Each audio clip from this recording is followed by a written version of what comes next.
वसमत नगरपालिकेतील साचलेला कचरा मी बाहेर काढणार आहे, मला जनतेने संधी द्यावी। भाजपच्या पदाधिकारी प्रीती जयस्वाल यांनी भारतीय जनता पार्टीकडून नगराध्यक्ष पदाचा अर्ज सादर केला आहे।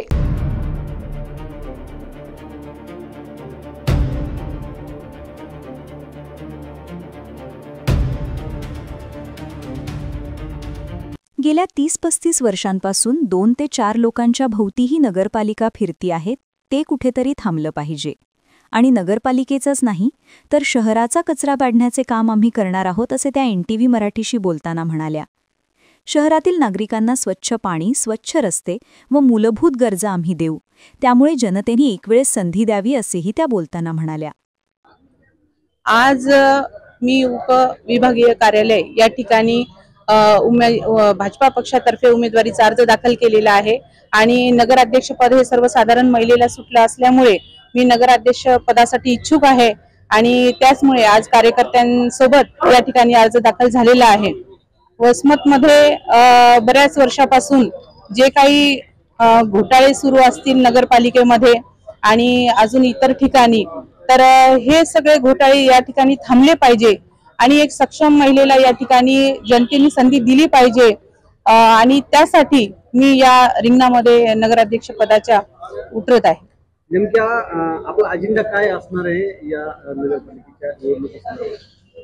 अजेंडा एकच असणार आहे की वसमत शहरामध्ये सर्वप्रथम जे काही 10 वर्षापासून किंवा त्याच्या आधीपासून नगरपालिकेमध्ये साचलेला जो कचरा आहे तो आधी बाहेर निघाला पाहिजे आणि त्यासाठी जनतेने ही संधी आम्हाला द्यावी। आज आपण बघत आहात बरेच वर्षापासून नगरपालिका हे काही 2-3 पक्षाचे प्रमुख 2-3 नेते मिळून ही नगरपालिका चालवत आहे, पण या नगरपालिकेच्या माध्यमातून शहरामध्ये जो विकास व्हायला पाहिजे तो विकास कुठेच दिसत नाहीये आणि आज शहरामध्ये घाणीचे साम्राज्य असेल, पाण्याची व्यवस्था नाहीये। आज 8 दिवस असेल, 15 दिवस असेल, नळाला पाणी येत नाही आणि आल्या दिवस महिला हे आपला मोर्चा, हंडे, कळशा घेऊन नगरपालिकेवर जातात आणि त्या ठिकाणी एवढे आंदोलन मोर्चे केल्यानंतर सुद्धा त्यांना न्याय मिळत नाही। शहरामध्ये स्वच्छतेचा मोठा तर प्रश्न आहेच, तसेच हे राष्ट्रीय महामार्ग जो आहे वसमतचा, या ठिकाणी या राष्ट्रीय महामार्गाचं काम चांगलं झालेलं नाहीये आणि त्यामुळे धुळीची एवढी म्हणजे धुळीमुळे एवढा जनतेला त्रास होत आहे, ही तर एक खूप मोठी समस्या आज वसमत शहरात झालेली आहे।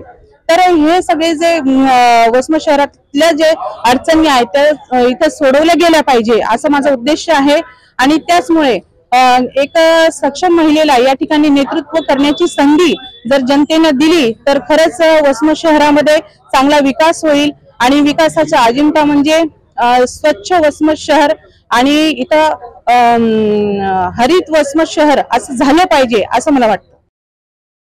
प्रतिनिधी नंदू परदेशी, NTV न्यूज मराठी, वसमत।